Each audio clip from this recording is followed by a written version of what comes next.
इससे पहले वाले वीडियो में आपने बहुत सारे टॉपिक्स के बारे में देखा कि चुंबक क्या होता है, चुंबक की प्रॉपर्टीज क्या होती है, उसके गुण क्या होते हैं, वगैरह वगैरह बहुत सारी चीज़ों को। इसके साथ ही साथ आपने ये भी देखा कि ऑरेस्टेड का प्रयोग क्या था। अभी मैं उसका एक्सपेरिमेंट कराऊंगा, ठीक ना। ऑरेस्टेड का प्रयोग क्या था, उसके बाद आपने देखा कि अगर एक समान चुंबकीय क्षेत्र में अगर एक आवेश रख दिया जाए तो उस आवेश पर कितना ज़्यादा बल लगेगा, उस चीज़ को आपने देखा। तो आज हम थोड़ा सा ऑरेस्टेड का प्रयोग कर लेते हैं, फिर उसके बाद अपने आगे के टॉपिक्स को चालू करेंगे और शानदार तरीके से, बेस्ट तरीके से देखेंगे कि सारे के सारे टॉपिक्स के कॉन्सेप्ट क्या हैं और ये एग्जाम में, मतलब आपके बोर्ड के एग्जाम में किस तरीके से पूछे जाते हैं ये सारे के सारे क्वेश्चन। चाहे वो बहुविकल्पी हो, 1 नंबर का क्वेश्चन हो, 2 नंबर का हो, 3 नंबर का हो, चाहे 4 नंबर का हो, ठीक ना, कोई भी नंबर हो, लेकिन हम उस शानदार तरीके से सारे के सारे कॉन्सेप्ट्स को, सारे टॉपिक्स को अच्छे तरीके से सीखने की कोशिश करेंगे। तो चलते हैं आगे, हम ऑरेस्टेड का प्रयोग देख लेते हैं। ठीक, तो ऑरेस्टेड के प्रयोग में आपको ये बताया गया था, अगर आपके पास कोई चालक तार है, ठीक ना, और उसमें अगर धारा प्रवाहित किया जाए किसी भी एक्सटर्नल सोर्स से, ठीक ना, इस तार में धारा प्रवाहित की जाए तो क्या होता है कि इस चालक में विद्युत क्षेत्र के साथ साथ चुंबकीय क्षेत्र भी उत्पन्न हो जाता है, यानी ये चुंबक की तरह काम करने लगता है। देख लेते हैं भैया कि ऑरेस्टेड का बात सही है कि गलत है। तो चलो देख लेते हैं थोड़ा सा। और तो अब यहाँ पर देखो, ये हमारे पास क्या है कि ये हमारे पास एक चालक तार है, इस तरीके का चालक तार है, और यहाँ पर हमारे पास क्या है कि 2 बैटरीज है, यानी इससे हम क्या करेंगे, विद्युत धारा प्रोवाइड करेंगे इसमें, इस चालक तार में। और उसी के साथ साथ हमारे पास एक छोटकू सा, मतलब क्या है, लोहा है, ठीक ना। मतलब अब भैया थोड़ा सा तार है, थोड़ा सा धारा प्रोवाइड करेंगे तो थोड़ा सा मैग्नेटिक फील्ड जनरेट होगा, यानी थोड़ा सा ये चुंबक की तरह काम करेगा। बाकी इसको चिपका के देखते हैं। तो देखो, ये हमारे पास पूरा सोर्स हो गया। अब बैटरी हो गया। बैटरी का ये जो होता है पॉजिटिव टर्मिनल होता है, और ये वाला जो फ्लैट होता है वो नेगेटिव टर्मिनल होता है। तो पॉजिटिव नेगेटिव को इस तरीके से जोड़ देते हैं आगे। इस तरीके से हमने जोड़ दिया। अब यहाँ पर देखो कि इस तरीके से जोड़ने के बाद होता क्या है, ओहो, जोड़ दो। चलो अब देखते हैं भैया चिपक रहा है कि नहीं। देखो इस तरीके से हो गया। अब यहाँ पर देखो चिपक गया, यानी ऑरेस्टेड ने सही किया था कि अगर एक चालक तार में अगर हम धारा प्रवाहित करते हैं तो उसमें मैग्नेटिक फील्ड जनरेट हो जाता है। देखो अब तार को छोड़ देते हैं, इधर से छोड़ दिया हमने, फिर से देखो लगाते हैं, फिर से चिपक गया, फिर से चिपक गया, है कि नहीं। अमेजिंग चीज़ है कि नहीं, कि चिपक जा रहा है बार बार। देखो फिर से छोड़ दिया हमने तार, फिर से इसको देखो, यार देखो चिपक गया। तो यानी ये एक्सपेरिमेंट पॉसिबल है, यानी किसी भी चालक तार में अगर हम धारा प्रवाहित करते हैं तो वो एक मैग्नेट की तरह, यानी एक चुंबक की तरह कार्य करने लगता है। और जितना ज़्यादा आप धारा प्रवाहित करोगे उतना ज़्यादा इसमें मैग्नेटिक फील्ड, यानी ये मैग्नेट की तरह कार्य करेगा। बात समझ में आ रहा है। तो चलते हैं आगे, अपने शानदार से टॉपिक्स को देख लेते हैं। बाकी बैटरी बहुत ज़्यादा गर्म हो जाती है, इसीलिए आप एसी करंट से इसको करने की कोशिश नहीं करेंगे घर पे। बात समझ में आ रहा है। तो आपने एक्सपेरिमेंट देखा, आपको आई होप कि अच्छा लगा होगा एक्सपेरिमेंट को देख करके। इसी तरीके के और भी एक्सपेरिमेंट हम आगे बताते रहेंगे आपको, और आपसे करवाने की भी कोशिश करेंगे, ठीक ना। देखो अब यहाँ पर जो टॉपिक्स था हमारा, वो कहाँ तक हम पहुँच चुके थे। तो वो जब हम एक समान चुंबकीय क्षेत्र में एक आवेश को रखते थे, अब आवेश पे देखते थे कितना ज़्यादा बल लग रहा है। उसी बल, मतलब जितना ज़्यादा उस पर बल लगता, ऐसा लंबवत बल लग रहा था, मैंने बताया भी था कि क्यों लंबवत बल लग रहा था। उसी बल को हम बोलते थे लॉरेंज बल लग रहा है। बात समझ में आ रहा है। तो आगे के आप टॉपिक्स को देख लेते हैं, कौन कौन से टॉपिक्स हमें पढ़ना है। तो चलो, स्क्रीन पर आपको साइड में नोट्स दिख रहा होगा। अगर इस नोट्स को डाउनलोड करना है तो प्यारा सा लिंक, प्यारा सा एकदम लवली सा लिंक एक डिस्क्रिप्शन में आपको पड़ा मिलेगा, वहां पर क्लिक करना और नोट्स को डाउनलोड कर सकते हो आप। ठीक, अब चलते हैं नीचे की ओर कि नीचे की ओर क्या क्या है भैया। ठीक, तो चलो चलो रेलगाड़ी, छुक छुक छुक रेलगाड़ी। देखो ऑरेस्टेड का प्रयोग आ गया, जो कि हमने अभी आपको करके दिखाया था, ठीक ना। ठीक, अब यहाँ पर और नीचे की ओर चलते हैं। अब देखो ये टॉपिक जो था हमने कर लिया था कि एक समान चुंबकीय क्षेत्र में एक समान चुंबकीय क्षेत्र में गतिमान आवेश पर बल कितना लगता है, यानी लॉरेंज के बल के बारे में आपको मैंने बता रखा था। आई होप कि वो समझ में आया होगा। अगर आपने वीडियो नहीं देखा तो सन्नाटेदार वीडियो है, उसे जा करके देखो, ठीक ना। बाकी हम आगे के अपने टॉपिक्स को अब दोबारा से देख लेते हैं, ठीक ना। अब देखो अगला जो टॉपिक होगा हमारा, ये टॉपिक होगा जो कि बहुत ही ज़्यादा महत्वपूर्ण है, इस बात को समझिएगा आप। ठीक, ये देखो जो टॉपिक है, टॉपिक क्या है कि एक चुंबकीय क्षेत्र में रखे एक धारावाही तार पे, पहले देखा था। बात समझना, यहाँ पर देखो पहले हमने क्या लिया था कि एक चुंबकीय क्षेत्र था, इस तरीके से चुंबकीय क्षेत्र, उसमें एक बिंदु सा आवेश ले लिया था। अब वो आवेश क्या था, गतिमान था। इससे पहले वाले टॉपिक में आवेश क्या था, गतिमान था। और गतिमान आवेश अगर कोई कभी भी रहेगा यानी वो धारा को उत्पन्न करेगा। अब धारा को उत्पन्न करेगा यानी ऑरिस्टिड ने क्या बताया था कि भैया आप धारा को उत्पन्न करोगे तो क्या होगा, विद्युत क्षेत्र तो उत्पन्न होगा ही, आपका चुंबकीय क्षेत्र भी उत्पन्न होगा, जो कि आपने देखा। क्यों? क्योंकि देखो कभी भी धारा तभी उत्पन्न होती है ना जब किसी भी चालक के अंदर आवेश गति कर रहे होते हैं। बात समझ में आ रहा है, ठीक ना। तो यहाँ पर भी अब देखो जो हमारा नेक्स्ट टॉपिक है ये भी बहुत ही ज्यादा महत्वपूर्ण है कि ये चुंबकीय क्षेत्र में रखे हुए धारावाही तार पर लगने वाला चुंबकीय बल हम देख लेते हैं, ठीक ना। कि आखिर में एक चुंबकीय क्षेत्र है इस तरीके से, ठीक ना, और इसी चुंबकीय क्षेत्र में हमने एक तार रख दिया इस तरीके से। मान लो इस तरह से कुछ एंगल बनाते हुए कैसे भी रख सकते हो, लेकिन एंगल बना करके रखा गया तो एंगल देख लेते भैया, बस एंगल ही तो बनेगा ना। तो एक चुंबकीय क्षेत्र है इस तरीके से जा रहा है चुंबकीय क्षेत्र, इसमें एक तार रख दिए। अब देखेंगे इस तार पे कितना ज्यादा बल लगेगा। अब देखो इस तार पे तभी बल लगेगा, बात को समझना, इस तार पे तभी बल लगेगा जब हम इस तार में क्या करेंगे, विद्युत धारा प्रवाहित करेंगे। क्यों ऐसा होगा? क्योंकि हमने एक चुंबकीय क्षेत्र ले रखा है, इसकी कुछ ना कुछ ताकत होगी, कुछ ना कुछ पावर होगा इसका, ठीक ना। और ये हमारा जो है अब ये अगर हम तार रख देंगे तो तार में जब हम धारा प्रवाहित करेंगे तो इसमें चुंबकीय क्षेत्र उत्पन्न हो जाएगा, यानी ये भी चुंबक की तरह बिहेव करने लगेगा। तो एक चुंबक ये रहा, इसमें अगर धारा प्रवाहित की तो ये भी एक चुंबक की तरह काम करने लगेगा। तो देखो यहाँ दो चुंबक और दोनों के दोनों क्या करेंगे, फिर एक दूसरे से कोलैप्स करेंगे, यानी प्रतिकर्षण आकर्षण बल लगाएंगे। बात समझ में आ रहा है? तो इस पे भी बल काम करेगा। चलो देख लेते हैं हम।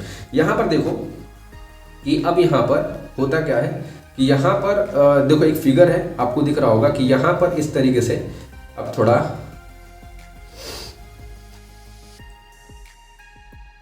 हाँ देखो, अब यहाँ पर एक हमारा क्या है कि इस तरीके से चुंबकीय क्षेत्र है, ये पूरा का पूरा देख रहे हो, इस तरीके से चुंबकीय क्षेत्र बना दिया गया। ये चुंबकीय क्षेत्र है और चूंकि एक समान चुंबकीय क्षेत्र है यानी चुंबकीय जो क्षेत्र है उसका मान नहीं बदल रहे हैं, क्योंकि भैया एक समान चुंबकीय क्षेत्र रहेगा तब भी आप एग्जैक्ट बल निकाल सकते हो किसी भी चुंबकीय क्षेत्र के द्वारा किसी भी तार पे, ठीक ना। और तार में धारा प्रवाहित होना चाहिए, बात समझना। अब यहाँ देखो एक हमने तार ले रखा है जिसकी जो लेंथ है वो क्या है, L है, ठीक है ना, इस तरीके से। और यहाँ पर एक तार है जो कि इस तरीके से टेढ़ा रखा हुआ है, तो जाहिर सी बात में कुछ ना कुछ एंगल तो बनाएगा ही। देखो चुंबकीय क्षेत्र के समांतर होगा तो कोई एंगल नहीं बनाएगा, लेकिन थोड़ा सा भी अगर तार टेढ़ा हो गया कि यहाँ पर देखो कहाँ गया मेरा पेन, भैया एक पेन ले लेते हैं। देखो तो ये अगर मान लो ये चुंबकीय क्षेत्र है और इसकी दिशा इधर है और ये भी है, तो अगर ये दोनों समांतर हो गए तो कोई एंगल नहीं बनाएगा। लेकिन इसी तार को थोड़ा सा अगर टेढ़ा कर दे, ये तार है, इसी तार को अगर थोड़ा सा टेढ़ा कर दे तो कोई एंगल बनाने लगेगा ये, ठीक ना। अगर ऐसे कर दोगे तब भी एंगल बनाएगा, ठीक। अपोजिट डायरेक्शन में रखोगे तब भी एंगल बनाएगा। देखो 180 का एंगल बनाने लगेगा। तो ये जो बात है, ठीक ना। अब देखो यहाँ पर छूट गया था यार पेन देखो यहाँ पर तो कुछ ना कुछ एंगल जरूर बनाएगा। अब देखो तार में तार पर तब तक बल नहीं लगेगा जब तक हम उस पर धारा प्रवाहित नहीं करेंगे। तो देखो तार में हमने आई धारा भी प्रवाहित कर रखा है, और जैसे ही अब तार में हम आई धारा प्रवाहित करेंगे तो उसमें कुछ ना कुछ बल लगेगा। अब देख लेते हैं कि ये जो बल होता है किन बातों पर निर्भर करता है, ताकि आपको पता चल सके और आप एग्जाम में शानदार तरीके से इसको लिख पाओ। छोटा सा डेरिवेशन है, टेंशन नहीं लेने का, ठीक ना। तो यहाँ पर अब अगर हम नीचे आएंगे तो हमें दिखेगा कि ये कौन कौन सी बातों पर निर्भर कर रहा है हमारा, ठीक।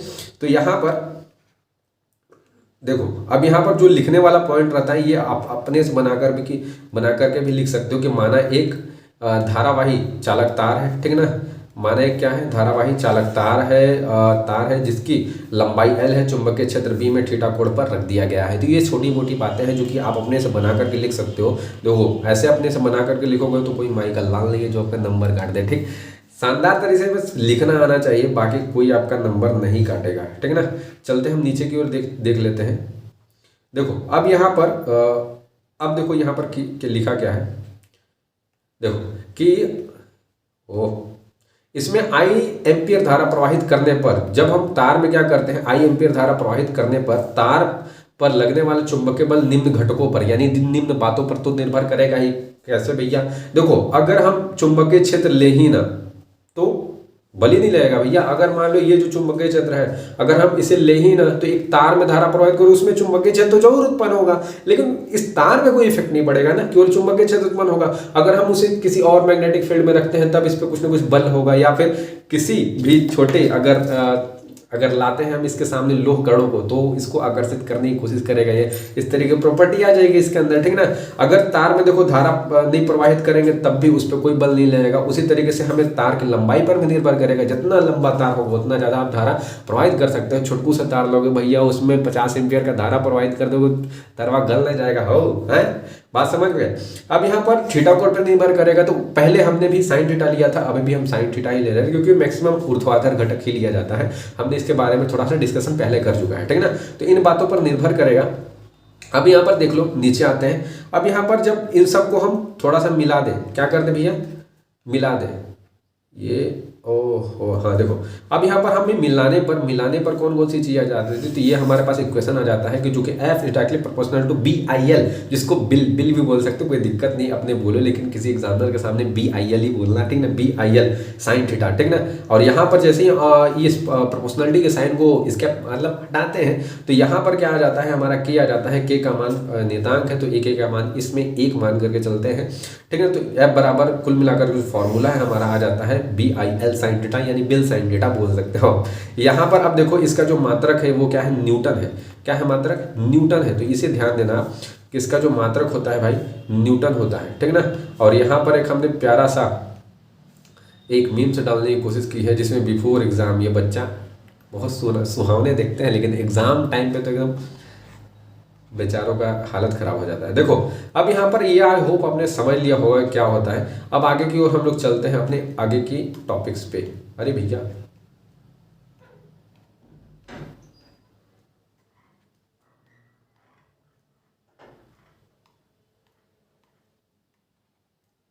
अब देखो यहाँ पर जो आगे के टॉपिक्स है, थोड़ा सा ये इंटरनेट वाला ज़माना है, है ना, ऑनलाइन वाला, चलो मेहनत करते हैं, कोई दिक्कत नहीं है। देखो अब यहाँ पर इसके 3 केसेस आपको देखने को मिलेंगे। कितने केसेस भैया, 3 केसेस आपको देखने को मिलेंगे। ये कौन कौन से केसेस, तो देखो एक ये केस देखने को मिलेगा, जब धारावाही तार पर चुंबकीय क्षेत्र समांतर यानी एक ही दिशा में हो, मतलब कि जब धारावाही तार तथा चुंबकीय क्षेत्र दोनों एक ही दिशा, मतलब कि समांतर हो, समांतर का मतलब एक ही दिशा में, ठीक ना। मान लो उनकी दिशा एक ही है, इस तरीके से वो दोनों के दोनों समांतर है, इस तरीके से, ठीक ना। इस तरीके से अगर समांतर होंगे तो देखो उनके बीच में कोई कोण नहीं बनेगा, क्योंकि अगर इस तरीके से है वो समांतर है तो कोण कहाँ बन रहा है। अगर इसको हम जब उठाएंगे तब ये 5, 10, 15, 20, 25 इस तरीके से कोण बनाने की कोशिश करता है, अदरवाइज ये कोण नहीं बन रहा है, ठीक ना। तो यहाँ पर कोई कोण नहीं बनेगा, यानी थीटा बराबर हमें क्या लेना पड़ेगा, 0 लेना पड़ेगा, और थीटा बराबर हमने लिया ही है। अब यहाँ पर आप देखोगे कि यहाँ पर जो तार में जो धारा प्रवाहित हम करते हैं उसकी दिशा को हमेशा लेते हैं, तो आप ये बोलोगे कि जो चुंबकीय क्षेत्र की दिशा और तार में जो धारा बह रही है, यानी जो करंट फ्लो हो रहा है, उसकी दिशा क्या होनी चाहिए, सेम होनी चाहिए, या एक दूसरे के समांतर है। तो यहाँ पर कोई एंगल नहीं बनने वाला, ठीक है, क्योंकि वो दोनों के दोनों लाइन इस तरीके से होंगे तो कोई एंगल नहीं बनेगा। तो यहाँ पर एंगल का मान 0 होगा, यानी आप जब फॉर्मूला में इस फॉर्मूला में रखोगे साइन थीटा का वैल्यू 0 रख दोगे, तो आप जानते हो साइन 0 का वैल्यू 0 होता है, यानी पूरा का पूरा 0 आ जाएगा, ठीक ना। तो इस तरीके से आप पूरा का पूरा करके देखोगे। अब आगे चलते हैं अगले अपने केस पर। तो यहाँ पर जब आप अगले अपने केस पर जाओगे तो यहाँ पर आप देखोगे, चलो भैया चलो देखो दूसरा केस देखो।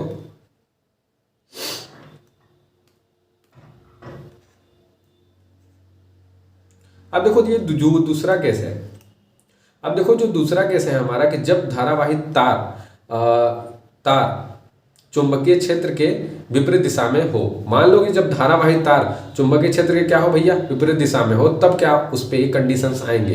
तो जब धारावाही तार चुंबकीय क्षेत्र के विपरीत दिशा में, तो यहाँ पर हमने धारावाही तार लिखा है, लेकिन उसके ऊपर देखोगे जस्ट कि मैंने तार के ऊपर धारा भी लिखा है, यानी इसका मतलब ये है कि यहाँ पर हम धारा के डायरेक्शन को लेंगे, यानी विपरीत दिशा का मतलब धारा का डायरेक्शन क्या हो, इधर हो, और ये चुंबकीय क्षेत्र इधर हो। दोनों का डायरेक्शन अपोजिट का मतलब इस तरीके से होगा कि चुंबकीय क्षेत्र इधर जा रहा है, धारा इधर जा रहा है, तो ये अपोजिट है। तो इन दोनों के बीच में देखो कितने एंगल बन रहा है, ये तो 180 होता है ना, क्योंकि ये एक लाइन बन रहा है कभी भी, ठीक ना। तो ये 180 एंगल बन रहा है, तो यहाँ पर ये क्या हो जाएगा 180 का एंगल, और यहाँ पर जब हम साइन थीटा के जगह पर क्या रख देंगे 180 रख देंगे, तो यहाँ पर जो फोर्स होगा वो भी 0 आ रहा है, यानी अभी भी बल नहीं लग रहा है उस तार के ऊपर। ये बात समझो, बात समझ में आ रहा है। अब अपने हम तीसरे जो केस देख लेते हैं, और तीनों देखो केस बहुत ही इजी है, लेकिन आपको ये एग्जाम में लिखना जरूर चाहिए, ठीक। अब यहाँ पर देखोगे आप, अब यहाँ पर जो तीसरा केस है, जब धारावाही तार, यानी तार के बगल में धारा, यानी धारा की दिशा लेना है, ये समझो इस बात से, चुंबकीय क्षेत्र की दिशा के लंबवत हो। लंबवत का मतलब 90 डिग्री, लंबवत का मतलब 90 डिग्री की धारावाही तार इस तरीके से मान सकते हो, नहीं तो ऐसे मानो कि चुंबकीय क्षेत्र की दिशा इस तरीके से, और धारावाही तार क्या है, लंबवत है, यानी धारा प्रवाहित जो हो रही है लंबवत दिशा में, आप धारा ऐसे प्रवाहित हो रही है, ठीक ना। तो धारा अगर लंबवत इस तरीके से ऐसे प्रवाहित हो रही है, तो यहाँ पर जो एंगल बनेगा इन दोनों के बीच वो 90 डिग्री का बनेगा, यानी यहाँ पर जो थीटा का मान हो जाएगा वो 90 डिग्री हो जाएगा। यानी यहाँ पर आप क्या करोगे कि साइन 90 रखोगे, क्योंकि थीटा का मान 90 डिग्री, तो यहाँ पर जो वैल्यू आएगा वो क्या आएगा, BIL, क्योंकि साइन 90 का वैल्यू 1 होता है, तो यहाँ पर सीधे सीधा BIL। और यहाँ पर ये लंबवत दिशा में ही, यानी लंबवत ही जो बल लगता है, सबसे मैक्सिमम बल लगता है, यानी अधिकतम वैल्यू जो होती है 90 पे होती है, यानी जो मैक्सिमम यानी अधिकतम बल लगेगा इस तार पे, उससे कम नहीं। क्योंकि आप देखते हो कि मतलब कि जो भी टेबल होते हैं जो एंगल्स के, जैसे 30, 60, 45, ठीक ना, इसमें सबसे ज़्यादा जो मैक्सिमम वैल्यू होता है 1 ही होता है, ठीक ना। तो ये आपको समझ में आ गया होगा। अब यहाँ पर हम अपने अगले टॉपिक के ऊपर चलते हैं, जो कि बहुत ही ज़्यादा महत्वपूर्ण टॉपिक है, यानी बायो सावर्त का नियम देख लेते हैं भैया, कि बायो सावर्त का नियम क्या कहता है, आखिर में ही क्या कहता है। अब नीचे आ जाए तब ना भैया, आ जाओ सिम सिम, ऊपर जाओ सिम सिम, बस करो सिम सिम। देखो यहाँ पर, अब यहाँ पर बात सुनना कि बायो सावर्त का नियम क्या है। यहाँ पर दो वैज्ञानिक थे, कौन कौन, दो वैज्ञानिक कौन कौन, आखिर में कौन है, तो बायो और सावर्त दो वैज्ञानिक थे। उन्होंने देखा कि अरे भैया ऑरेस्टवा तो बहुत गुल खिलावा था, मतलब ऑरेस्ट बहुत ज़्यादा मतलब एक्साइटमेंट है किसी भी खोज को लेकर के। उन्होंने ये देखा, ऑरेस्ट ने क्या देखा था कि अगर कोई चालक है, चालक तार है, तो चालक तार में अगर धारा प्रवाहित कर रहे हैं, तो इस चालक तार के चारों तरफ चुंबकीय क्षेत्र यानी चुंबक की तरफ बिहेव करने लग रहा है।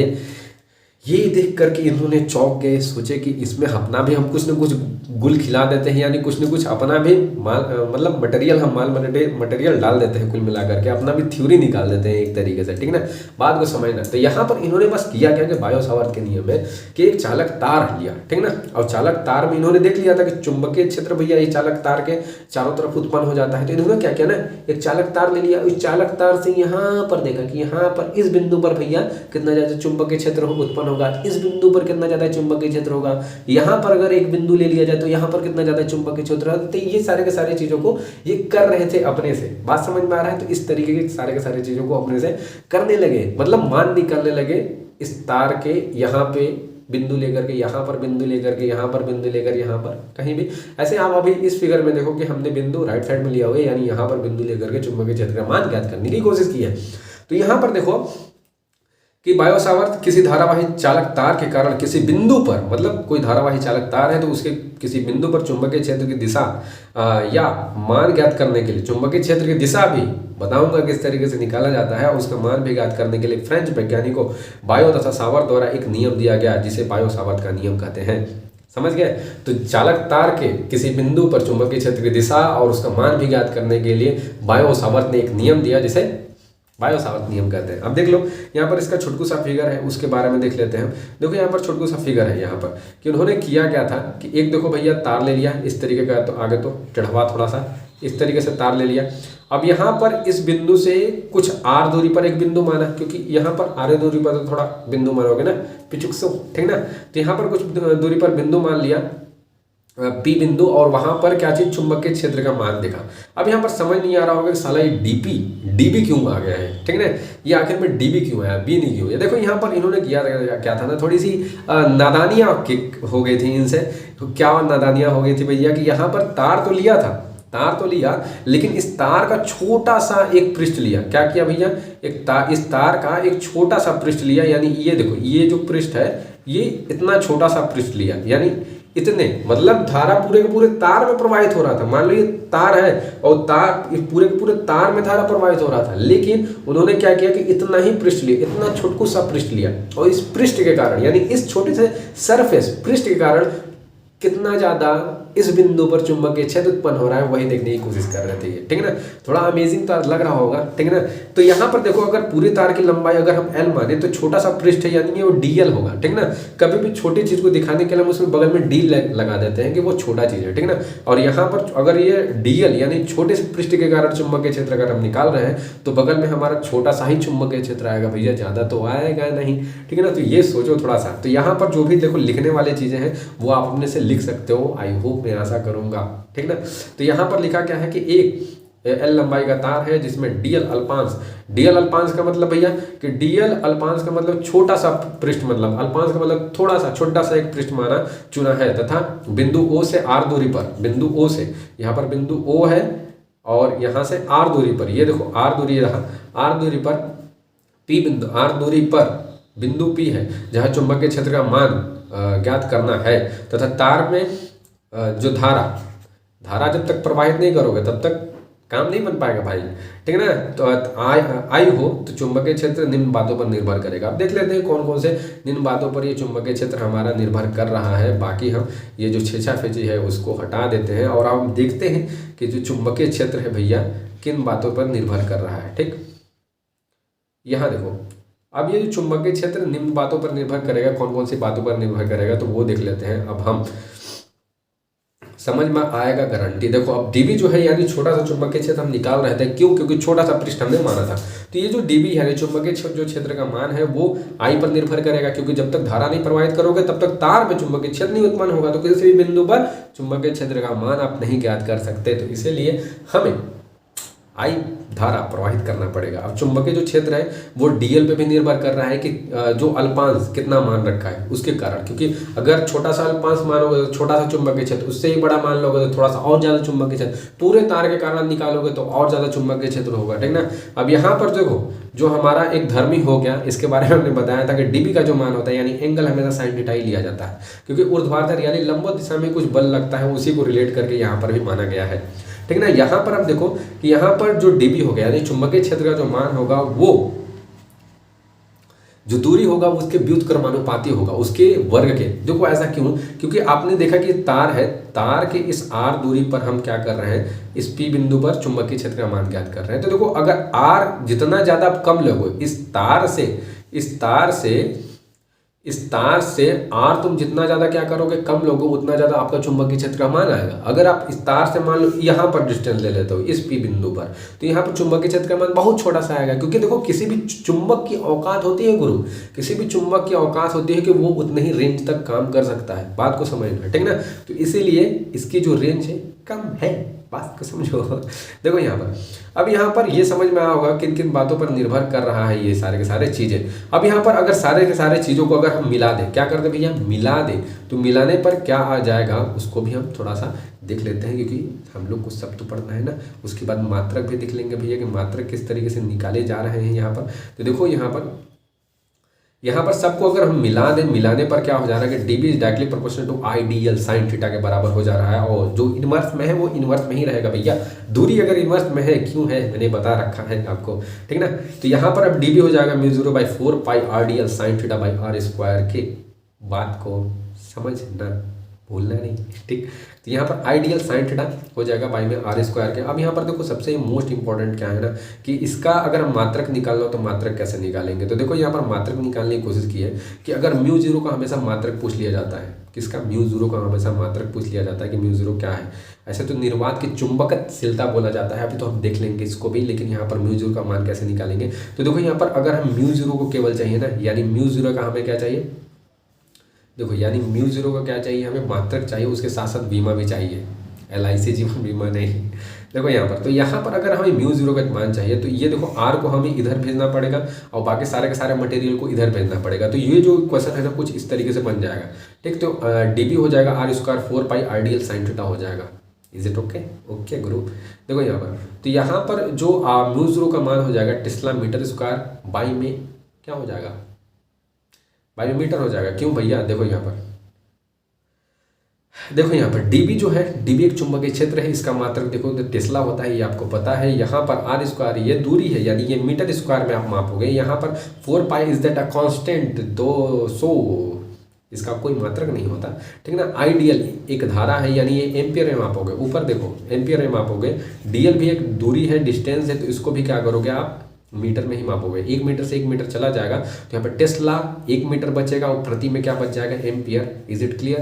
क्लियर हो गया होगा। तो इसका जो मात्रक हो जाता है टेस्ला मीटर प्रति एम्पियर, एम्पियर ही होगा, टेस्ला मीटर प्रति एम्पियर, ये इसका मात्रक हो जाएगा। बात समझ में आ गया? तो आई होप ये आपको मात्रक निकालने आ गया होगा। और बीमा तो इसका और भी ज़्यादा इजी है, तो उसमें कोई दिक्कतें आपके नहीं होंगी। देखो बीमा कैसे निकलता है, यहाँ तक आप लोगों ने देख लिया था। तो यहाँ पर आप देखने थे कि जो चुंबकीय क्षेत्र था, यानी सॉरी अबाउट दैट, देखो अब यहाँ पर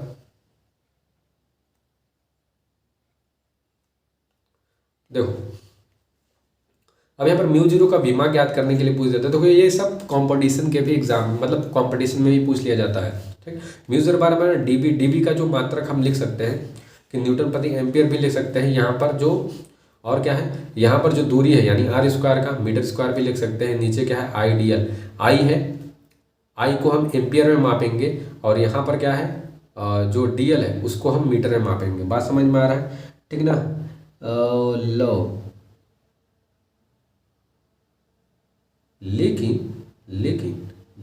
म्यू जीरो न्यूटन, हाँ sorry about that, just listen सुन लो थोड़ा सा। देखो जो डीबी होता है ना, यानी जो चुंबकीय क्षेत्र होता है उसका मात्रक क्या होता है ना, न्यूटन प्रति एम्पियर मीटर होता है, न्यूटन प्रति एम्पियर मीटर, सॉरी। अब यहाँ पर जो ऊपर देखो आर का मात्रक लिखोगे तो क्या होता है, मीटर स्क्वायर होता है, ठीक ना। तो मीटर स्क्वायर हमने लिख दिया, और यहाँ पर एम्पियर हो गया क्योंकि हमें आई का मात्रक क्या होता है, एम्पियर होता है। उसी तरीके से डीएल भी एक दूरी है, छोटी सी दूरी है, तो यहाँ पर उसका ही मात्रक तो मीटर ही होगा ना। तो देखो दो नीचे मीटर हो गया और दो नीचे मीटर, ऊपर 1 मीटर, तो कट जाएंगे, आपका मात्रक जो आ जाएगा न्यूटन प्रति एम्पियर स्क्वायर भी हो जाएगा। ये भी मात्रक आप लिख सकते हो, ठीक है ना, क्योंकि 2 एम्पियर हो गए तो एम्पियर स्क्वायर हो जाएगा। अब इसका अगर मात्रक लिखो, अगर आप बीमा निकालोगे, सॉरी बीमा निकालोगे तो ml T−2, ये बल यानी न्यूटन जो होता है बल का मात्रक होता है, चुंबकीय बल अगर यहाँ पर लग रहा है तो उसका भी मात्रक न्यूटन ही होगा, तो यहाँ पर न्यूटन हो जाएगा। और एम्पियर स्क्वायर को क्या करेंगे, एम्पियर को ए से दिखाते हैं बीमा में, तो यहाँ पर क्या हो जाएगा, कैपिटल ए से, याद रखना, ठीक ना। तो यहाँ पर ये ए का स्क्वायर हो जाएगा, तो आपका जो बीमा हो जाएगा वो ml T−2 A−2 हो जाएगा, ठीक। तो ये बातें आपको समझ में आ गई है। यहाँ पर जो होता है, जो म्यू जीरो होता है वो होता क्या है कि निर्वात की चुंबकनशीलता होता है, ये बात याद रखोगे। और जो म्यू जीरो इक्वल टू होता है 4 पाई × 10⁻⁷, और यहाँ पर मात्रक हमने आपको निकालना सिखा दिया। तो आप लोगों ने बहुत सारी चीज़ों को सीख लिया यहाँ से कि कौन कौन सी चीज़ें किस तरीके से लिखी जाती है, किस तरीके से दिखी जाती है, ठीक है ना।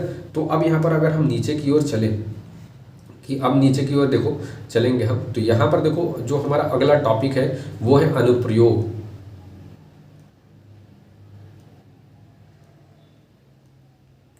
ठीक। कि भैया अब हमने देखो जो बायो सावर्त का नियम तो पढ़ लिया, अब बायो सावर्त का नियम का हम उपयोग कहाँ करें, ठीक ना। तो यहाँ पर एक अनुप्रयोग है, इसको आपको समझना जरूरी है कि ये जो अनुप्रयोग था, तो अब अनुप्रयोग किसका है, ये बायो सावर्त का नियम का है, ठीक ना। कि बायो सावर्त का नियम आपने पढ़ा कि भैया एक चालक तार है, उससे किसी बिंदु पर अगर चुंबकीय क्षेत्र का हमें मान ज्ञात करना है तो किस तरीके से मान ज्ञात करना है। तो आपके पास ऊपर फॉर्मूला आ गया था, जो कि फॉर्मूला कुछ यूँ था, आप लोगों ने देखा कि जब हमने मिलाया इसे, तो यहाँ पर जो हमारा फार्मूला आया था कि dB बराबर mu zero by 4 pi I dl sine theta by are square, ये फार्मूला आ गया। ये किसका फार्मूला है कि अगर कोई चालक तार है उससे कुछ दूरी पर, यानी इस दूरी पर अगर कोई बिंदु लेते हैं हम, इस चालक तार से इस दूरी पर अगर बिंदु लेते हैं तो इस बिंदु पर चुंबकीय क्षेत्र का मान कितना होगा, तो वहाँ से आप इस फार्मूले से निकाल सकते हो कि dB बराबर म्यू जीरो बाई 4 पाई करोगे, म्यू जीरो का मान नीचे दिया हुआ है, आई का भी मान दिया हुआ है, DL जो कि आप कितना इस पूरे के पृष्ठ का निकाल रहे हो कि छोटे से पृष्ठ का निकाल रहे हो वगैरह वगैरह, और ये जो कितने एंगल पे झुका हुआ है आपका, मतलब जो चुंबकीय क्षेत्र बिंदु पर मान रहे हो किस तरीके से मान रहे हो, यहाँ पर मान रहे हो तो यहाँ से डिस्टेंस खींचोगे तो वहाँ पर कुछ ना कुछ एंगल जरूर बनेगा, तो वो उस एंगल के बारे में बताया गया है, ठीक। तो ये हो जाएगा। अब यहाँ पर जब हम आगे चलेंगे, पहले तो जितना ये छेछापेची हो गया है उसको काट देते हैं फटाफट, ठीक है ना, ताकि आपको क्लीन दिखे। अब यहाँ पर हम नीचे चलते हैं, और नीचे यहाँ पर अगर हम देखेंगे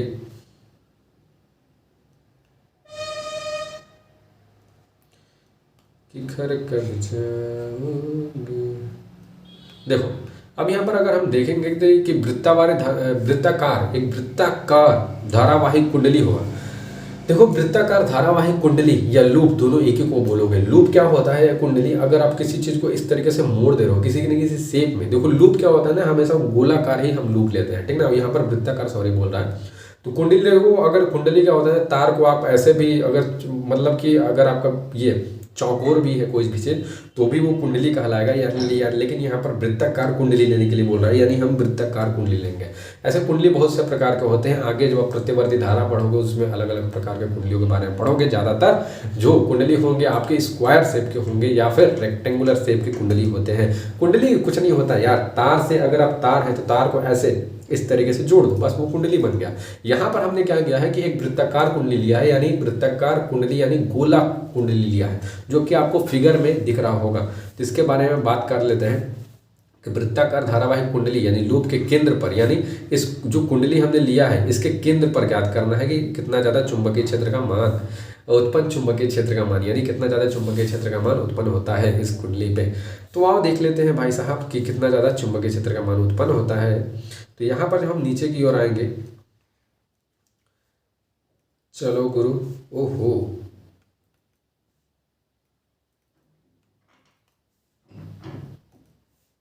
चलो आगे फिर से हमने मेन स्ट्रीम मीडिया पे। चलो देखो यहाँ पर, अब यहाँ पर देखो कि यहाँ पर हम देखेंगे कि भाई साहब कि थोड़ा सा नीचे आ जाए आगे, थोड़ा दिमाग डिस्टर्ब हो जाता है अगर हम करत हैं कुछ भी कमवाता। चलो चलो आगे। अब यहाँ पर देखो हमने किया क्या है, कुछ किया नहीं। यहाँ पर क्या किया है कि एक वृत्ताकार कुंडली ले लिया है, जो कि आपको वृत्ताकार दिख रहा होगा इस तरीके से, और वहाँ पर इस केंद्र पर हमें ज्ञात करना है। केंद्र पर, अब भैया केंद्र पर कैसे ज्ञात करना है, देखो यहाँ पर हमें एक वृत्ताकार कुंडली ले लिया और इस वृत्त के परिधि पर हमने छोटा सा पृष्ठ ले लिया है। अगर पूरी वृत्त की जो परिधि की लेंथ होगी पूरी, यानी तार की लेंथ अगर हम L मान के चलते हैं, तो इस छोटे से पृष्ठ अगर हमने ले रखा है तो यहाँ पर इस पृष्ठ का जो लेंथ होगा वो DL होगा। बात समझ में आ रहा है। और यहाँ पर इस पूरे के पूरे लूप में यानी कुंडली में हमने धारा प्रवाहित करने के लिए, ठीक ना, धारा प्रवाहित करने के लिए एक हमने बैटरी पे जोड़ रखा है। लेकिन सॉरी अबाउट दैट कि यहाँ पर हमने बैटरी के टर्मिनल को शो नहीं किया है, जो कि माइनस और प्लस में होंगे। बात समझ में आ रहा है। तो यहाँ पर जो DL जो होगा वो छोटा सा पृष्ठ हमने मान रखा है। अब छोटे से इस पृष्ठ के कारण इस बिंदु पर कितना ज़्यादा चुंबकीय क्षेत्र का मान आएगा, बात समझ में आ रहा है, उसको हम थोड़ा सा देख लेते हैं, ठीक ना। उसको हम क्या कर लेते हैं भाई साहब, थोड़ा सा देख लेते हैं, ठीक। अब देखो यहाँ पर आपने एक थ्योरम में पढ़ा होगा कि यहाँ पर अगर कोई भी, ध्यान देना इस बात को, इम्पोर्टेंट है कि अगर कोई भी यहाँ पर अगर बिंदु से कोई भी अगर हम लाइन खींचते हैं किसी परिधि पर, तो वहाँ एंगल जो बनता है 90 डिग्री बनता है, ठीक ना। अगर ये एंगल आपको पता नहीं चल रहा है तो टेंजेंट खेल लो। टेंजेंट खींचने के बाद आपको पता चल जाएगा कि ये जो एंगल है वो कितना है, 90 डिग्री है, यानी 90 अंश का वहाँ पर कोण बन रहा है। बात समझ में आ रहा है, ये बात कंफर्म हो गई होगी। चलो अब आगे देख लेते हैं भैया और क्या क्या आप लोगों को सीखना है और क्या क्या आप लोगों को पढ़ना है। यहाँ पर देखो ये जो डेरिवेशन है बहुत ही ईजी डेरिवेशन है, उतना हार्ड नहीं है।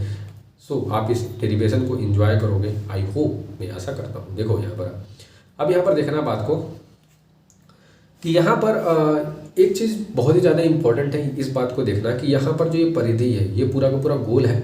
बात समझ में आ रहा है। तो अगर हम क्या कर दें कि अगर ये छोटा सा पृष्ठ हमने लिया है यहाँ पर, बात समझ में आ रहा है, ठीक, बात समझ में आ रहा है कि छोटा सा पृष्ठ लिया है। अब इस छोटे से पृष्ठ के कारण इस केंद्र पर कितना ज़्यादा चुंबकीय क्षेत्र उत्पन्न होगा।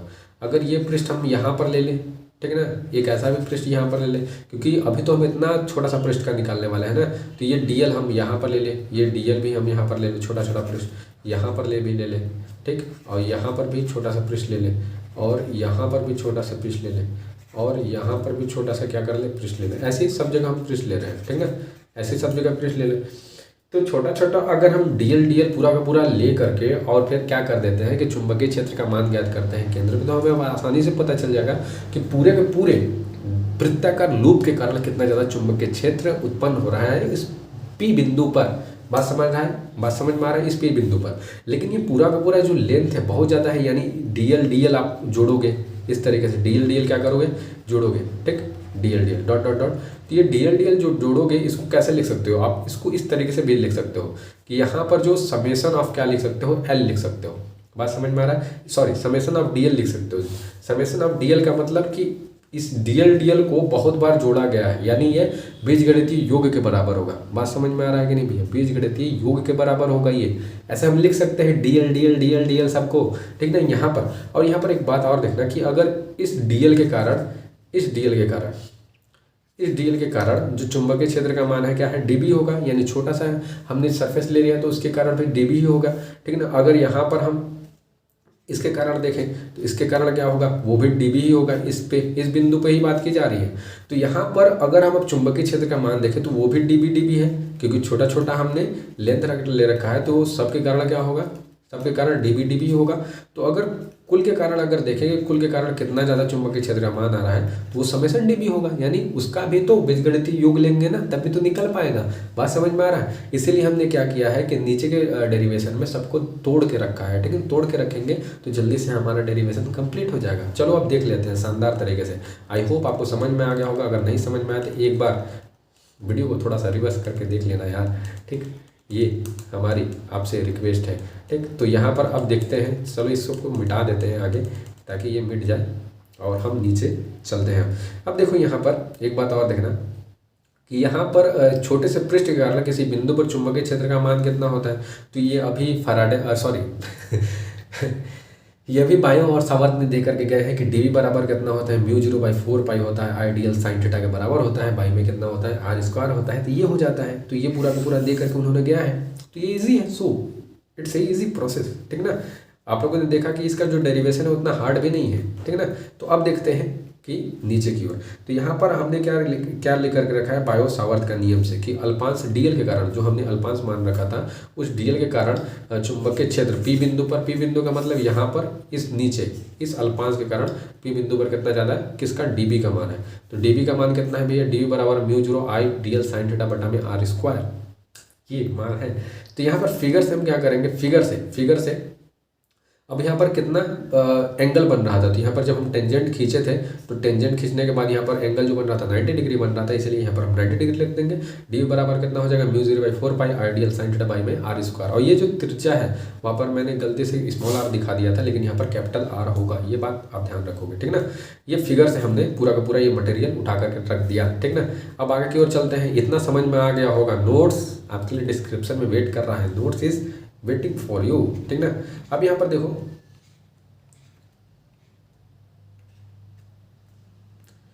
ओ मेरे दिल के चलो अब यहाँ पर देख लो कि ये तो फॉर्मूला फिगर से हमने रख लिया, डीवी बराबर μ0 में आइडियल हो जाएगा, क्योंकि साइन 90 का वैल्यू कितना हो जाता है, 1 हो जाता है, तो वो अलग हो जाएगा। अब संपूर्ण कुंडलीय कारण चुंबकीय क्षेत्र, देखो डीबी क्या है, डीबी छोटे से क्षेत्र के कारण, यानी छोटे से सरफेस के कारण चुंबकीय क्षेत्र का मान है ना भैया। तो अगर कुल संपूर्ण कुंडलीय कारण चुंबकीय क्षेत्र का मान ज्ञात करेंगे तो क्या करेंगे, बी बराबर में समेसन डीबी लिख सकते हो भैया, क्योंकि समेसन मान लो यहाँ पर क्या था कि पूरा का पूरा था डीबी हमने मान रखा था पूरा का पूरा। तो ये किसके बराबर होगा, समेसन डीबी के बराबर। समेसन डीबी क्या है, तो इस पूरे के पूरे कुंडलीय कारण जो चुंबकीय क्षेत्र होगा वो कैपिटल बी होगा, है कि नहीं। और कैपिटल बी किसके बराबर होगा, समेसन ऑफ डीबी के। मतलब समेसन ऑफ डीबी का मतलब बहुत सारे डीबी जोड़े हुए हैं, बहुत सारे छोटे छोटे डीबी जोड़ करके तब कैपिटल बी आया है। बात समझ में आ रहा है। तो इस तरीके का पूरा प्रोसेस है, ये आई होप समझ में आ गया होगा आपको। अब यहाँ पर आगे की ओर चलते हैं, देख लेते हैं क्या है, छोटा सा। अब देखो जो डीबी है, डीबी का मान क्या कर दिया हमने, रख दिया डीबी का मान, यानी बी बराबर में समेसन आई डीबी हो गया। डीबी का मान रख दिया μ0/4 पाई हो जाएगा, आइडियल भाई में आर स्क्वायर हो जाएगा, क्योंकि वहाँ साइन 90 का मान तो 1 हो गया था। देखो तो म्यू बराबर μ0/4 पाई आई बाई में आर स्क्वायर हो जाएगा, डीएल हो जाएगा यहाँ पर। अब देखो यहाँ पर डीएल क्यों हो गया, क्योंकि और भी सारे के सारे जो हमारे चीज़ें थी उसको हमने बाहर निकाल दिया, ठीक ना। क्योंकि ये एज ए कांस्टेंट, मतलब धारा आप सेमी प्रवाहित करोगे ना तार में, तभी तो निकालोगे, ठीक है ना। धारा का मान बदलोगे तो आपका जो चुंबकीय क्षेत्र का मान है वही फ्लक्चुएट करने लगेगा, अधिक कम टू करने लगेगा, ठीक ना। तो यहाँ पर ये हो जाएगा। अब यहाँ पर देखो, बात से आप ध्यान से देखना कि ये डीएल है, यहाँ पर समेसन डीएल है क्या, समेसन डीएल की बात की जा रही है। समेसन डीएल क्या था कि हमने जब ये गोला खींचा तो ये डीएल ऐड करके ही तो समेसन डीएल लिखा था ना, यानी ये समेसन जो डीएल, यानी ये सिग्मा डीएल या समेसन आप बोल सकते हो, सिग्मा जो डीएल है वो पूरे के पूरे वृत्ताकार की लंबाई है और वृत्ताकार की लंबाई क्या होता है, परिधि होती है। तो वृत्त की परिधि कितनी होगी, वो 2πr होती है, क्योंकि हमने केंद्र मतलब सॉरी जो त्रिज्या है उसे r मान के रखा है, ठीक ना। तो ये कितना हो जाएगा, कैपिटल R हो जाएगा। कैपिटल R हो गया तो नीचे आपको बस ये क्या करना है कि इस मान को नीचे रख देना है। तो यहाँ पर आप जब मान को, ओहो कहाँ गया, देखो अब क्या कर देना है कि आपको बस मान को रख देना है यहाँ पर। तो यहाँ पर हमने किया क्या कि इस मान को, यानी कि इस मान को भैया 2πr को किया कि 2πr को इस समेसन dl के जगह पर रख दिया, क्योंकि समेसन dl ही तो परिधि है ना भैया, dl जो को जोड़ करके। तो यहाँ पर ये देखो इससे ये कट गया और यहाँ पर 2π से 2 में 4 में पाई से पाई भी कैंसिल हो गया। बचेगा क्या हमारे पास, यही मटेरियल बचेगा कि b बराबर म्यू 0 I बाई में 2π। और this is the important formula for numericals and the other purposes. मेरे इंग्लिश बहुत ही तेज है देखो यहाँ पर, तो ये पूरा का पूरा हो जाएगा आपका फार्मूला आ गया कि b बराबर म्यू 0 बाई 2r, ठीक ना। इस तरीके का फार्मूला ये ड्राइव हो गया। अब यहाँ पर देखो इसमें एक केस आता है, कौन सा केस आता है जो कि महत्वपूर्ण केस है, हम देख लेते हैं उसको भी कि कौन सा केस है भैया कि जो महत्वपूर्ण है। और हमें सर बता भी नहीं रहे हैं, बहुत ही गंदे सर हैं, सर नहीं है भैया है तुम्हारे यहाँ, भैया भैया बहुत मारते हैं। देखो यहाँ पर अब यहाँ पर एक केस क्या पूछा जाता है कि यदि लूप में n फेरे हो, देखो लूप क्या होता है ना इस तरीके से होता है गोल, और उसमें मान लो कि लूप में n फेरे हो, मतलब कि इस तरीके से लूप बनाया गया है लेकिन उसमें ऐसे गोले गोले कलर का ऐसे बहुत बार हो कि यहाँ पर ऐसे ऐसे ऐसे ऐसे बहुत बार, मतलब कि n फेरे हो, तब उसमें क्या होगा, तब केंद्र पर लगने वाला चुंबकीय क्षेत्र कितना होगा। मतलब कि बहुत सारे वृत्त मान लो ना यार, बहुत सारे ऐसे ऐसे ऐसे वृत्त बना करके एक लूप बना दिया गया पूरा का पूरा, यानी बंद पथ बना दिया गया। तो यहाँ पर देखो कि जो तब यहाँ पर जो चुंबकीय क्षेत्र का मान होगा, चुंबकीय जो क्षेत्र का मान होगा, अब देखो कहाँ पे, केंद्र पे, तो वहाँ पर n फेरे होंगे। तो भैया n से हम मल्टीप्लाई करा देंगे, हमको दिक्कत क्या है, हम n से मल्टीप्लाई कराएंगे। बात को समझ में आ रहा है, n से मल्टीप्लाई करा देंगे तो हमारा फार्मूला ये आ गया है, जहाँ n क्या है, फेरों की संख्या है। ये कॉन्सेप्ट क्लियर हो गया होगा, ठीक है ना। अब यहाँ पर जब नीचे आप देखोगे तो एक और चीज़ें हैं जो कि बहुत ज़्यादा महत्वपूर्ण है। थोड़ा सा रुक जाओ, थोड़ा सा पूरे वीडियो को देखना, ठीक है ना, तभी आपको शानदार तरीके से समझ में आएगा।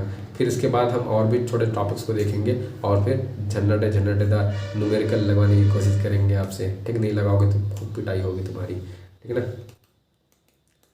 कभी कभी मेरे दिल में सवाल पूछा जाता है, देखो निर्वात की चुंबकशीलता म्यू 0 तथा निर्वात की विद्युतशीलता एप्सिलॉन नॉट में संबंध। ये देखो क्यों बता रहा हूँ, क्योंकि ये पूछ भी लिया जाता है 2 नंबर में, और अदरवाइज ये क्या कहते हैं कि आपको बहुविकल्पीय प्रश्न में पूछा जाता है और इससे न्यूमेरिकल भी लगते हैं, तो ये याद रखना। इसलिए मैं इसे बता देता हूँ कि निर्वात की चुंबकशीलता जो अभी पढ़े बायो सावर्त के नियम में म्यू 0, ठीक ना, जिसका मान था 4π × 10⁻⁷, और बाकी जो निर्वात की विद्युतशीलता होती है वो आप पढ़ चुके हैं कूलाम के नियम में, ठीक ना। इसका मान जो होता है 1/4π एप्सिलॉन नॉट का 9 × 10⁹ होता है, और भी बहुत सारे म्यू 0 का मान एप्सिलॉन 0 का मान एप्सिलॉन 0 का भी मान होता है। इसके ही मान को देख लेते हैं और फिर आगे शुरू करते हैं, ठीक ना। तो यहाँ पर देखो, यहाँ पर ज़्यादा कुछ आपको जानना नहीं है, बस देखना है कि फॉर्मूले कैसे ड्राइव हो रहे हैं, जो कि बहुत ही ज़्यादा इजी है, उतना कठिन नहीं है। कूलाम के नियम से भैया ये जान सही, आप बचपन से ही पढ़ते आ रहे हो। 1/4π एप्सिलॉन 0 इज इक्वल टू में 9 × 10⁻⁴ कितना होता है, 9 होता है, ये तो जानते हो। आप एप्सिलॉन का मान निकालोगे तो एप्सिलॉन कहाँ चला जाएगा, इधर चला गया, इसको इधर घुसेड़ दो, देखो एप्सिलॉन इधर चला गया, ये इधर आ जाएगा, ये गुणा में है तो ये भाग में, ये भाग में है तो ये गुणा में आ जाएगा, ठीक। तो ये पूरा का पूरा ये आपको जो स्ट्रक्चर है इस तरीके का दिख जाएगा, ठीक है ना। ये यानी ये आपका पूरा का पूरा ये इक्वेशन आ जाएगा। अब नीचे अगर जाएंगे तो बायो सावर्त के नियम से जो भैया हमने पढ़ रखा है अभी, तो बायो सावर्त का नियम क्या होता है, ध्यान से देखना, बायो सावर्त का नियम। अब देखो बायो सावर्त का नियम क्या होता है कि नियम से म्यू 0 बराबर है 4π × 10⁻⁷ होता है, तो इसको याद रखोगे, ठीक ना। ये मान और ये मान दोनों को क्या कर दिया, हम गुणा कर रहे हैं, दोनों को गुणा जब कराओगे तो म्यू 0 एप्सिलॉन 0 हो जाएगा, और दोनों को गुणा कराने का मतलब 1/4π 9 × 10⁹ हो जाएगा। और यहाँ पर इनटू में दोनों गुणा करा रहे हैं भैया, तो लेफ्ट गुणा कराने का तरीका क्या है कि लेफ्ट साइड वाले को लेफ्ट साइड में, राइट साइड वाले को राइट साइड में गुणा करा दो कुल मिलाकर के, ठीक ना। राइट साइड में क्या था, तो ये वाला मटेरियल हमारा राइट साइड में था, राइट साइड वाले में ये भी था, तो यहाँ पर आ कितना जाएगा, तो यहाँ पर कुल मिलाकर के आ जाएगा अब आपका कि 4π × 10⁻⁷ आ जाएगा, ठीक ना। तो यहाँ पर अब देखो इसमें से बहुत सारी चीज़ें कटेंगी, देख लेते हैं कौन कौन सी चीज़ें कट रही हैं। तो यहाँ पर जब नीचे आओगे तो देखो, ओहो कहाँ चल जाते हो। देखो अब यहाँ पर बहुत सारी चीज़ें कटेंगी। हाँ, अब यहाँ पर देखो बहुत सारी चीज़ें कटेंगी। कौन कौन सी चीज़ें कटेंगी भैया, तो यहाँ देखो 4 पाई से 4 पाई कैंसिल हो जाएगा आपका, यहाँ से यहाँ तक 4 पाई से 4 पाई कैंसिल हो गया। अब यहाँ पर जो चीज़ें बनी, अब देखो 9 × 10⁻9 बच गया है, और यहाँ पर 9 × 10⁻9 तो था, ये भी बचा था, यहाँ पर ये देखो है। तो यहाँ पर जब इन दोनों को आप मिलाओगे, यहाँ पर कुछ गलती आ रहा है क्या भाया, ओ भाया, अच्छा ये ऊपर ना है, देखो गुरु ये ऊपर है, ये 10⁻⁻7 क्या है, ऊपर है। तो ये जब नीचे आएगा तो इससे क्या कर लेगा, अरे भैया गुणा कर लेगा। देखो 10⁻9 है और ये ऊपर से नीचे आ रहा है ना, तो 10⁻7 हो जाएगा, 10⁻+7 हो जाएगा, क्योंकि वो ऊपर से आ रहा है। तो यहाँ पर जब दोनों को ऐड कर दोगे तो बेस सेम है, यानी आधार सेम है, तो पावर जुड़ जाएंगे, 10⁻16 हो जाएंगे। ये हो गया 9 × 10⁻16। अब यहाँ पर 9 × 10⁻16 को क्या लिख सकते हो, 3 × 10⁻8 का होल स्क्वायर कर सकते हो इसका, ठीक ना। फिर ओपन करोगे तो नहीं आ जाना है, इसमें कोई दिक्कत नहीं होनी चाहिए, ठीक ना। अब यहाँ पर देखो, अब इसका आगे चलते हैं, आगे कि क्या है। तो यहाँ पर जब हम नीचे जाएंगे तो यहाँ पर इसी फॉर्मूले को देखो किस तरीके से लिख दिया गया है कि अब देखो ये 3 × 10⁸ है क्या, तो ये क्या है, प्रकाश की चाल होती है। 3 × 10⁸ होती क्या है, तो प्रकाश की चाल होती है। यानी आप इसी फॉर्मूले को क्या लिख सकते हो कि 3 × 10⁸ प्रकाश की चाल होती है। तो यहाँ पर इसको लिख सकते हो निर्वात की प्रकाश की चाल, निर्वात में प्रकाश की चाल होती है, सॉरी और दैट। तो यहाँ पर ये हो जाएगा μ0ε0 और ये 1/c² हो जाएगा, क्योंकि वहाँ पर 3 × 10 कितना था, 8 था, का होल स्क्वायर हो जाएगा। आप इसके जगह पर आप सी रखोगे तो c² तो होगा ना, इस तरीके से। तो यहाँ पर c² हो गया, c² को हमने क्या कर दिया, इधर भेज दिया अगले टर्म में। ये इंपॉर्टेंट फॉर्मूले हैं, इसके 3 फॉर्म है, तीनों फॉर्म को आप याद रखोगे। c² = 1/μ0 और ε0 हो जाएगा इस तरीके से। अब यहाँ पर देखो, अब यहाँ पर हो क्या जाएगा कि c बराबर में आ जाएगा आपका, कि c बराबर में हो क्या जाएगा, c बराबर में जो हो जाएगा 1/μ0 ε0, क्योंकि देखो c इधर गया तो c का जब स्क्वायर हटाएंगे तो यहाँ पर अंडर रूट चढ़ ही जाना है, जो कि हमने इसमें दिखानी हो सकती है। तो थोड़ा सांस ले लो। तो ये वीडियो आपको आई होप करते हैं कि आपको अच्छा लगा होगा, शानदार लगा होगा, सन्नाटेदार झन्नाटेदार लगा होगा, ठीक ना। तो इस वीडियो को शेयर करना, क्योंकि यार इस वीडियो को बनाने में थोड़ी मेहनत लगती है। आप नीचे देख सकते हो कि मैं कितना ज़्यादा सामान को लेकर के बैठता रहता हूँ, और आधे घंटे बैठना मतलब कि बहुत ज़्यादा दिक्कतें आ जाती हैं, ठीक ना। तो ये कुल मिला करके दिक्कतें होती हैं, बहुत ज़्यादा सामान को लेकर के बैठना पड़ता है, तब जा करके बनता है एक वीडियो, ठीक है ना। तो आई होप ये वीडियो अच्छा लगा होगा, शेयर करना, लाइक कर देना वीडियो को, चैनल को सब्सक्राइब कर लेना, क्योंकि मैं चाहता हूँ कि मैं ज़्यादा से ज़्यादा लोगों का हेल्प कर सकूँ, बहुत ज़्यादा हेल्प कर सकूँ। ये मतलब कि देखो यार, कुल मिलाकर के एक है मेरे अंदर, क्योंकि मैं भी बहुत ज़्यादा प्रॉब्लम से गुजरा हूँ, सब कोई गुजरता है यार, लेकिन मैं बस सोचता हूँ कि मतलब जो मैंने फेस किया है ज़्यादा से ज़्यादा प्रॉब्लम को, और भी बच्चे फेस ना करें उस प्रॉब्लम को, ठीक ना। उन्हें कुछ ना कुछ कंटेंट मिलते रहे, कुछ ना कुछ हेल्प होते रहे। तो आई होप इस बात को आप समझ रहे होंगे। सो आज के लिए बस इतना ही। लाइक का एम रखते हैं कम से कम इस वीडियो पे, नहीं पर भी तो 500 से 600 लाइक कर देना यार, ठीक ना। सो आज के लिए बस इतना ही, मिलते हैं एक नए वीडियो में इसी चैप्टर के थोड़े मोड़े और टॉपिक के साथ, जो कि महत्वपूर्ण होंगे, न्यूमेरिकल के साथ भी, ठीक ना, और शानदार तरीके से हर चीज़ को क्लियर करेंगे एक्सपेरिमेंट के साथ। सो बाय बाय, टाटा। आज के लिए बस इतना ही। जाओ बच्चों, फोड़ दो, पढ़ लो, धुआं मचा दो।